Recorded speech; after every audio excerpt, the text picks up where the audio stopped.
अस्सलामुअलैकुम। कैसी हैं मेरी प्यारी प्यारी बहनें। उम्मीद करती हूँ सब खैर आफियत से होंगे। बहनों, आज का दिन मेरे लिए बहुत ख़ास है क्योंकि आज मेरी ज़िंदगी का सबसे खूबसूरत तोहफ़ा मेरी बेटी का बर्थडे है। जब वो पैदा हुई थी उस दिन लगा था जैसे ज़िंदगी में नया रंग ले आई हो। उसकी मुस्कुराहट, उसकी छोटी छोटी बातें सब मेरे दिल के बहुत ज़्यादा करीब हैं। अल्हम्दुलिल्लाह 9-10 साल गुज़र चुके हैं और आज भी उसकी छोटी छोटी, उसका फ़र्स्ट जो ड्रेस था, उसकी छोटी छोटी यादें, उसके कपड़े, वो आज भी मैंने बहुत संभाल के अपने पास रखे हुए हैं। क्योंकि पहली औलाद बहुत ज़्यादा कीमती होती है। औलाद अपनी जितनी भी हो उनसे सबसे मोहब्बत तो हमें होती है बराबर, लेकिन मुझे ऐसा लगता है कि जो पहली औलाद होती है वो भी बेटी, तो बस वो दिल में घर कर जाती है। अगर आपके साथ भी ऐसा होता है तो मुझे कमेंट्स में ज़रूर बताइएगा, क्योंकि हर माँ के लिए उसकी बेटी एक दुआ होती है। मेरी बेटी ने मुझे ज़िंदगी का असली मतलब समझाया, मोहब्बत, सब्र, खुशी। कभी कभी मैं सोचती हूँ कि वक्त कितनी तेज़ी से गुजर गया। जो कल तक मेरी गोद में खेला करती थी आज वो स्कूल जाती है, अपने सपने बनाती है, अच्छे बुरे की उसको तमीज़ आ गई है। वो जितना भी बड़ी हो जाए, जितनी भी बड़ी हो जाए, कभी भी मैं उसको बड़ा नहीं होने देती। और हर माँ मुझे लगता है उसको बच्चों को बड़ा नहीं होने देती हैं। बच्चियाँ आज भी उनकी नज़र में थोड़ी छोटी हैं, भले वो 22-25 साल की क्यों ना हो जाएं। क्योंकि मैं भी जब अपनी मम्मा के घर जाती हूँ तो मुझे यही कहती है, तुम बच्ची हो, तुम्हें पता नहीं है। और उसकी बर्थडे सेलिब्रेट करने का मैंने सोचा, क्योंकि मैं चाहती थी ये दिन उसको हमेशा यादगार रहे। तो बस जल्दी से मैं निकल गई मार्केट और कुछ मैंने उसका सामान वगैरह जो भी मुझे चाहिए था वो सब मैंने लाकर, क्योंकि कुछ मेरे पास पड़ा हुआ था और कुछ मैं न्यू बाई करने गई थी। तो जल्दी मैंने जितना मुझसे हो सका मैंने डेकोरेशन का सामान वगैरह निकाल के उसको डेकोरेट करना स्टार्ट किया। कुछ मेरे पास पुराना स्टफ़ भी पड़ा हुआ था। जब मैंने उसे निकाला तो बैलून्स तकरीबन चिपक चुके थे, क्योंकि 1 साल के बाद वो बैलून्स किसी काम के नहीं रहे थे।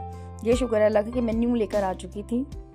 तो कांट यू बिलीव कि ये जो कैंडल्स हैं ये मेरे पास कोई 5-6 साल से चल रही हैं और अभी तक ये वैसे के वैसे हैं। क्योंकि जैसे ही बर्थडे ख़त्म होती है, चले जी एज इट इज़ सारा सामान जाता है मेरी ये ब्लॉक वाली बास्केट में, और मैं इसको ऐसे ही एक जगह छुपा के रख देती हूँ, जिसको फिर नेक्स्ट ईयर हम निकालते हैं। क्योंकि हमारी पूरी फैमिली की जो बर्थडे है वो अक्टूबर में आती है। तो इस बास्केट को जो है हम सितंबर के मिड में निकालते हैं या एंड में निकालते हैं। अच्छा, यहाँ पे मेरे पास कैप्स भी बड़ी हुई थी। लास्ट टाइम मैंने बहुत ज़्यादा हंगामा किया था, तो 2 की जो कैप थी इनकी फैंसी बच्चों की वो टूट चुकी थी। तो मैंने कहा चले एक बस इनकी फैंसी कैप रख लेते हैं। और सेल भी मुझे कुछ मिले जिसमें 2 तो ख़राब हो चुके थे, एक मुझे लग रहा था सही है। मैंने कहा चलिए इसको चेकआउट कर लेते हैं। तो जैसे कि थैंक यू सो मच पहले तो कि जिन्होंने मेरी वीडियोस देखी हैं हसन हुसैन की बर्थडे की, बहुत ज़्यादा अप्रिशिएट किया, थैंक यू सो मच। जिन्होंने सब्सक्राइब किया थैंक यू सो मच। जिन्होंने नहीं किया तो प्लीज़ जल्दी कर लें, वीडियो को लाइक करें, कमेंट करें और शेयर करना मत भूलिएगा। क्योंकि हम एक दूसरे के साथ कोऑपरेट करेंगे तो ग्रो अप कर सकेंगे ना। अच्छा, जल्दी मैंने सब सेपरेट किया। कुछ लाइटिंग वगैरह थी, कुछ कैप्स थी। ये झालर तो मेरी बिल्कुल ख़राब हो चुकी थी, लेकिन मैंने कहा चले कोई नहीं, अब इसको हम कट करके कुछ और, क्योंकि क्रिएटिव माइंड जब होता है ना, हर माँ का वैसे क्रिएटिव माइंड होता है, तो चीज़ का कोई ना कोई जुगाड़ निकाल ही लेती हैं। तो बस ऐसे ही मैंने इसका भी निकाला कि चलो इसको कट करके मैं कहीं ना कहीं यूज़ कर लूँगी। ये जो लोकल कैप्स थी ये भी मुझे कुछ मिल गई थी। तो जैसे कि मैंने हसन हुसैन की बर्थडे में कहा था कि मैं फैमिलीज़ को नहीं बुलाती हूँ, मैं गेस्ट को नहीं किसी को बुलाती हूँ, लेकिन अपनी फैमिली में मैं अच्छी तरह बच्चों की बर्थडे सेलिब्रेट कर देती हूँ, ताकि बच्चों को कल को ये ना हो कि हमारी बर्थडे सेलिब्रेट नहीं हुई थी। हम फैमिली मेम्बर जितने भी घर में होते हैं हम आराम से केक कट कर लिया। थोड़ी वो डेकोरेशन इसलिए कर लेती हूँ क्योंकि बेटियों के जो है ना वो बच्चों के शौक़ होते हैं कि मम्मा ये भी होना चाहिए, मम्मा ये भी होना चाहिए। अच्छा, तो जैसे अभी यहाँ की हसन हुसैन की फरमाइश थी कि मुझे ना बर्गर बना के दें, तो मैंने उनकी फरमाइश के मुताबिक उन्हें बर्गर बना के दिया। तो इसी तरह अभी यहाँ को थोड़ा ना देसी खाने ज़्यादा पसंद है, जैसे कढ़ाई नान हो गया, टिक्का हो गया, परांठा हो गया। तो मैंने सोचा चलिए अभी यहाँ के लिए मैं इस दफ़ा टिक्का बना दूँगी। अच्छा, ये सारा सामान मैंने निकाल के पहले रखा। भाई मैंने एक बैलून फुलाया, इसमें मेरी हवा निकल गई बस कि मैं नहीं बैलून फुला सकती हूँ, क्योंकि ये आदमी वाले काम होते हैं, ये हम नहीं कर सकते हैं, मुझे ऐसा लगता है। तो इनके बाबा को मैंने उठाया कि चलें आप बैलून लगा दें। फिर मैंने ये निकाले इनके फॉइल पेपर वाले। अच्छा, ये मैंने जस्ट 2 फुलाए, बाकी मैंने रख दिए कि ये हसन हुसैन की बर्थडे में काम आ जाएंगे, क्योंकि फातिमा की जो बर्थडे है ये पहले होती है, हसन हुसैन की बर्थडे बाद में होती है। लेकिन ये वीडियो एडिटिंग में बड़ा टाइम लग जाता है। और जो हाउसवाइफ हैं, पता नहीं, सैल्यूट है उनको, जो बहुत जल्दी सारे काम मैनेज कर रही होती है। मेरा भी न्यू चैनल है, आई नो बहुत सारी मिस्टेक्स आ जाएंगी मुझसे, और बस इग्नोर करके आपने आगे बढ़ते जाना है। और टॉन्ट करने के बजाय मुझे ज़रूर बताया करें कि आपने आप बाजी जो भी कहना चाहें कि आपने यहाँ मिस्टेक की, आपको ऐसे करना चाहिए था, आपको ऐसे करना चाहिए था, क्योंकि एक दूसरे को गाइड करेंगे तो हमें पता चलेगा।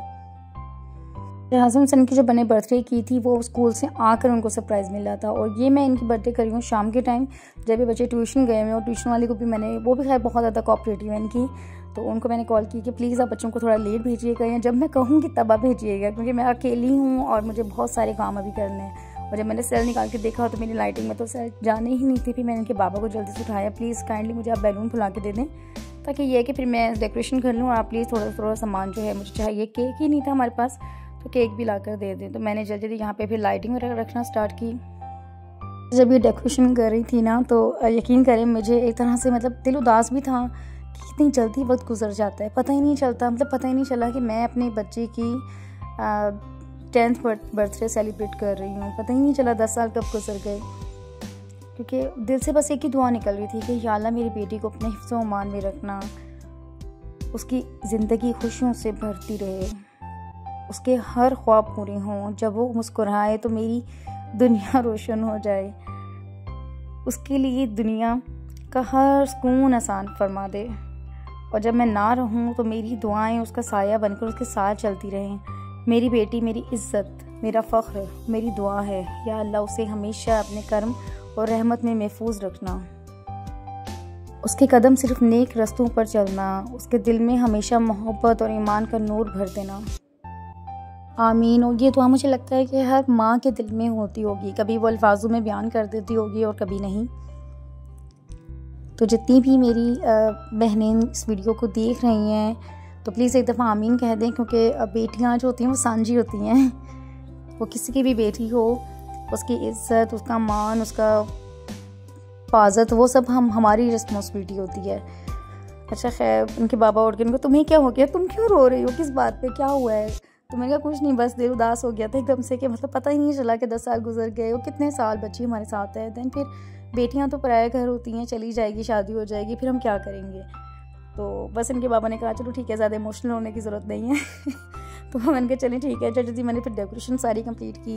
ये पीछे एक न्यू बैलून्स आए हुए थे जिसमें लाइटिंग थी, तो वो भी मैंने लगा दिया। चलें, अभी आपको इस तरह की चीज़ें ना छोटी छोटी बहुत ज़्यादा पसंद हैं, तो मैंने कहा चलें ठीक है, मैंने आपके लिए हम ये भी कर देते हैं, क्या याद करेंगी आप। क्योंकि मुझे लगता है बेटों को, मैं बेटे की इतनी ख्वाहिशें पूरी नहीं करती जितनी मैं अपनी बेटे की करती हूँ। मेरे अक्सर घर में इस बात पे भी झगड़ा होता रहता है कि तुम बच्चों को नहीं देखती हो, तुम अभी यहाँ के साथ ज़्यादा लगी रहती हो। मैं कहती हूँ नहीं यार, बेटियाँ जब तक अपने माँ बाप के घर होती हैं ना, बहुत बहुत ख़ास होती हैं। अल्लाह इनके सब बेटियों के नसीब अच्छे करे, लेकिन वो कहते हैं ना कि जब माँ बाप के घर में होती हैं तो कहा जाता है कि अपने घर जाके करना, अपने घर जाके करना। और आजकल देखिए ट्रोलिंग भी बहुत ज़्यादा स्क्रॉल करते मैं वीडियोस इस तरह की देखती हूँ कि ट्रोल किया जा रहा होता है कि लड़की का कोई घर नहीं होता, ये नहीं होता, वो नहीं होता। तो इस बात पे खैर मैं दोबारा वीडियो बनाऊँगी। अब मैं बहुत ज़्यादा इमोशनल वरना हो जाऊँगी, मैं वॉइस ओवर भी नहीं कर पाऊँगी। तो खैर मैंने जल्दी ये जो थी कि मैंने मैरिनेशन चिकन की करके रखी हुई थी, मैंने जल्दी से इसको फ्राई करना स्टार्ट किया, क्योंकि मैं पहले थोड़ा सा इसको पका लेती हूँ उसी जो मैरिनेशन में थी। अब मैरिनेशन के लिए भी मैंने वीडियोस की बनाई तो थी, लेकिन जो दूसरा वाला मेरा मोबाइल था वो मेरा एक प्ले टाउन की जो वीडियो मैंने बनाई थी उसमें मेरा गुम हो चुका था, किसी ने चोरी कर लिया था। तो तभी मैं वीडियोस इतनी अपलोड नहीं कर पाई, मेरा बहुत दिल उदास था। लेकिन बहुत हिम्मत करके मैंने कहा चलें अब वीडियोस डालना स्टार्ट कर देती हूँ। तो आधी वीडियो जो थी इसकी उसमें थी। मैं इंशाल्लाह दोबारा जब भी ये वीडियो टिक्का बनाऊँगी तो मैं इंशाल्लाह दोबारा वीडियो बना के आप लोगों के साथ ज़रूर शेयर करूँगी। बहुत मज़े के टिक्के बनते हैं, बहुत ज़्यादा ही जूसी बनते हैं। तो बस क्या था कि मैंने फिर जल्दी इसको पकाना स्टार्ट किया। तो फ्राइज़ की फरमाइश तो होती है, कुछ भी हो जाए, क्योंकि फ्राइज़ तो मुझे लगता है हर बच्चे को बेइंतहा पसंद है, जैसे कि मैंने लास्ट वीडियो में कहा था। तो बस अभी के लिए भी मैंने कहा चलें आज लास्ट है, क्योंकि फ्राई आइटम इतना ज़्यादा बच्चों को नहीं देना चाहिए, लेकिन आजकल के बच्चे खाते ही नगेट्स, फ्राई आइटम, ये चीज़ें ही सब ज़्यादातर बच्चे खाते हैं। तो बस मैंने जल्दी आलू को कट किया फ्राइज़ में, और वहाँ पे मेरा ये मसाला भी तैयार होना स्टार्ट हो चुका था। और जब तक मैं किचन में बिज़ी थी मैंने इनके बाबा को भेजा कि प्लीज़ थोड़ी सी चीज़ें मुझे ला दें, जिस तरह के मुझे नान मंगवाने थे, क्योंकि मैंने कहा जिस तरह भैया को देसी चीज़ें बहुत पसंद हैं, तो मैंने कहा इसके साथ मुझे ना वो रोगनी नान बहुत अच्छे लगेंगे। तो वो मैंने इनके बाबा को भेजा। और छोटा सा केक मैंने मंगवाया, क्योंकि हम 5 अफराद हैं, मुझे मीठा इतना पसंद नहीं, ना इनके बाबा को कितना पसंद है। तो बच्चे तीनों के लिए 1 पाउंड का केक इनफ है। तो मैंने कहा आप छोटा सा बस केक लेके आ जाएं, क्योंकि बच्चों ने इस दफ़ा बहुत ज़्यादा केक कट किए हैं। इनको स्कूल के लिए अलग चाहिए। हसन हुसैन 2 हैं, हालांकि एक ही क्लास में पढ़ते हैं, एक ही सेक्शन में। लेकिन इनको केक 2 चाहिए होते हैं कि 2 अलग अलग चीज़ें। मम्मा हम 2 बच्चे हैं तो हमें 2 चीज़ें अलग अलग चाहिए। 2 केक वहाँ कट किए, फिर एक एक रात को कट किया। फिर जब बच्चे इनकी दादू आई हैं कराची से, वो एक केक लेकर आई हैं इनके लिए, तो वो अलग से कट किया। तो बहुत ज़्यादा इस दफ़ा उन्होंने केक कट करना स्टार्ट कर दिए थे। तो खैर ये देखिए कितनी अच्छी इसकी माशाल्लाह खुशबू भी इतनी प्यारी आ रही थी, मैं आपको क्या बताऊँ। तो जैसे ये देखिए ऑयल वगैरह छोड़ना स्टार्ट कर दिया, तो मैंने कहा जो पक चुके हैं उन्हें हम निकालते जाते हैं, और जो थोड़े थोड़े कच्चे थे अभी मुझे लग रहा था कि वो, क्योंकि हमने जस्ट इसको ऑयल में बाद में फ्राई करना है। अगर कोई चाहे तो उसको ग्रिल भी कर सकता है बाद में आप, तो ग्रिल जिस तरह वो जाली सी होती है आप उसमें रख के भी इसको ग्रिल कर लें कोयले के ऊपर रख के, तो देन ये टिक्के तैयार हैं आपके। लेकिन शहरों में तो ऐसा होता ही नहीं है। मेरे पास हैं, अभी गांव जाके मैंने सोचा है कि मैंने चरगा बनाऊंगी, तो इंशाल्लाह वीडियो ज़रूर आप लोगों के साथ शेयर करूंगी। मेरे दिमाग में वो चल रहा है चरगा सा कि मैंने वो ज़रूर बनाना है। ये देखिए इसमें ना एक लेग पीस में से ज़रा सा खून वगैरह निकल रहा था, मैंने कहा इसको दोबारा हम अंदर रखते हैं ताकि ये अच्छी तरह और ज़रा फ्राई हो जाए। अच्छा ये जो टिक्का है ना, ये मेरी सिस्टर बनाती हैं, मैंने ये फ़र्स्ट टाइम ट्राई किया है और मैं कहती हूँ बहुत ही अच्छा बना फ़र्स्ट टाइम में भी। आहिस्ता आहिस्ता और मैं बनाती जाऊँगी तो और ज़्यादा इम्प्रूवमेंट आती जाएगी, लेकिन अभी तक जितना मैंने बनाया ये बहुत अच्छा बना था। अच्छा ये मसाला भी हम ज़ाया नहीं करते हैं, ये सारा मसाला मैंने रख लिया था कि जब हम जिस तरह अंडे वाले चावल बनाते हैं तो उसमें मैं ये यूज़ कर लूँ, क्योंकि हम औरतें कुछ ज़ाया तो हमने करना नहीं है, तो ज़ाया करना भी नहीं चाहिए, रिस्क है। अब इसको भी हम संभाल के रख लेंगे। थोड़ा सा मैंने कहा थोड़ा सा हो जाए और ज़रा खुश्क हो जाए पानी इसका, देन फिर ये कि जगह कम घेरेगा, ज़रा फ्रिज भी भरी हुई होती है, तो इसको मैं अलग करके ज़रा साइड पे कर देती हूँ। फिर करते करते दिमाग में एकदम से आइडिया आया कि क्यों ना ये थोड़ा सा मसाला इसमें फ्राइज़ में डाल के थोड़ा सा बनाया जाए। पता नहीं कैसा बनेगा मुझे नहीं पता, लेकिन मैंने कहा चलें ट्राई करते हैं कि कैसा बनेगा। बस जल्दी से फिर मैंने कढ़ाई ऊपर चढ़ा दी, और कढ़ाई का ऑयल देखा आपने कुछ भी नहीं कहना है, क्योंकि ये है सरसों का तेल।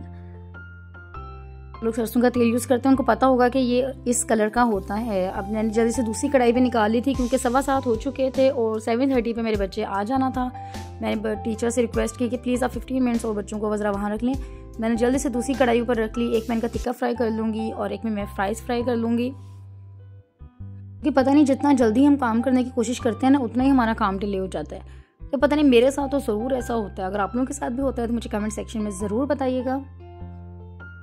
अच्छा जी, तो ये देखिए फ्राइज़ में मैंने वो मसाला जो था इसका टिक्के का बचा हुआ वो थोड़ा सा मैंने ऐड किया, क्योंकि मैं तो ट्राई ले रही थी कि कैसे बनेंगे, और नो डाउट बहुत मज़े के बने थे। ऐसा लग रहा था टिक्का फ्राइज़ हम खा रहे हैं। अगर इसके ऊपर चीज़ डाल दी जाती हो बस टिक्का पिज़्ज़ा बन जाना था मेरा। तो मैंने इसमें थोड़ा सा बेसन छिड़क दिया, मैंने कोई एडिशनल मसाला इसमें ऐड नहीं किया, क्योंकि ऐसे ही ये बहुत मज़े के बने थे। अच्छा बातें करते करते देखें ऑयल भी गर्म हो चुका था, तो जल्दी से जो है मैंने इसमें फिर टिक्का एक एक करके डालना स्टार्ट कर दिया। टिक्के के जो पीसेस होते हैं बहुत बड़े बड़े होते हैं, तो मुझे लगा था एक बच्चे के लिए एक इनफ है, 2 इनके बाबा के हो जाएंगे। बाकी भी मैंने रख दिया थे फ्रिज में कि स्कूल में काम आ जाएंगे या आगे पीछे कहीं काम आ जाएंगे, गेस्ट वगैरह अचानक आ जाते हैं, क्योंकि इसको बनाकर आप फ्रीज़ भी कर सकते हैं। अच्छा ये देखें, ये हमारे रेड चिली फ्राइज़ तैयार हैं। जल्दी से मैंने इसको कढ़ाई में डाल दिया, और वो कढ़ाई अभी तक तेज़ इतना गर्म नहीं हुआ था ऑयल, लेकिन मैंने डाल दी। चले इट्स ओके, जल्दी में जो बनता है बन जाए, बस जल्दी बन जाए कुछ। पापा भी आ चुके थे, उनसे मुझे अलग डांट पीट रही थी कि जल्दी जल्दी काम कर लो, क्योंकि बच्चे आने वाले हैं, पहले कर लेना था। मैं जितनी जल्दी पहले कर लेती, लेकिन फिर भी मुझे लेट होना ही होना होता है, क्योंकि मेरे साथ होता है ऐसा कि जब मैं जल्दी काम करना चाहूँ तो उतना डिले हो जाता है। शायद डांट सुनते सुनते ही मेरे टिक्के भी तैयार हो चुके थे तो मैंने जल्दी से बस फ्राइज़ उसके ऊपर डाली और मैं रेडी होने चली गई। अच्छा जी, रेडी होने के लिए मैं गई तो मुझे याद आया कि अभी यहाँ ने ड्रेस पहना हुआ है, ये मैंने आया चिक थ्रेड से ऑर्डर किया था। तो ये बहुत ही हसीन सूट है, बहुत ही खूबसूरत, मुझे बहुत पसंद आया। साथ प्रिंटेड देखें दुपट्टा था, और ये साया का 2 पीस सूट था जिन्होंने दुपट्टा साथ में मैच किया था, और ऊपर 400 इन्होंने एम्ब्रॉयडरी करवाई थी। तो बस जी वेलकम, बच्चे जी आ चुके हैं। जजेस इन्होंने केक कट किया, और केक कट करते ही उन्होंने बस एक दूसरे की तरफ देखे, कैसे धक्कम धक्की, और हसन तो बस बहुत जज्बाती हो गए थे कि मम्मा मेरी आपने ऐसे नहीं की थी, उसकी देखे कितनी डेकोरेशन की हुई है ये, क्योंकि मैंने कैंडल्स जो हैं वो आग वाले नहीं चलाए थे, कि साथ मैंने वो फल रखी हुई थी कि अल्लाह ना करे उसको आग वगैरह लग जाए। तो देखें अभी यहाँ का जो है वो गरारा और मेरा ड्रेस सेम था। ये हसन हुसैन शहजादे खुद खाने में बिजी थे, जबकि बेटियाँ, मैंने कहा ना बेटियाँ बहुत ख़ास होती हैं, अभी यहाँ जो है वो हमें खिलाने में बिजी थी कि मम्मा आप खा रहे हो। साथ मैंने साउंड लगाया हुआ था बर्थडे का, तो खैर बहुत मज़ा आया, बहुत ज़्यादा मज़ा आया, शुक्र है अल्हम्दुलिल्लाह। अच्छा बच्चों ने बहुत ज़्यादा एंजॉय किया। बस इसके बाद खाना टाइम आ गया, खाने में हमने गार्लिक नान साथ मंगवाए थे। खाना खाएं जल्दी जल्दी। अगर ये वीडियो आप लोगों को पसंद आई हो लाइक करें, कमेंट करें और शेयर करना मत भूलिएगा। अल्लाह हाफिज़।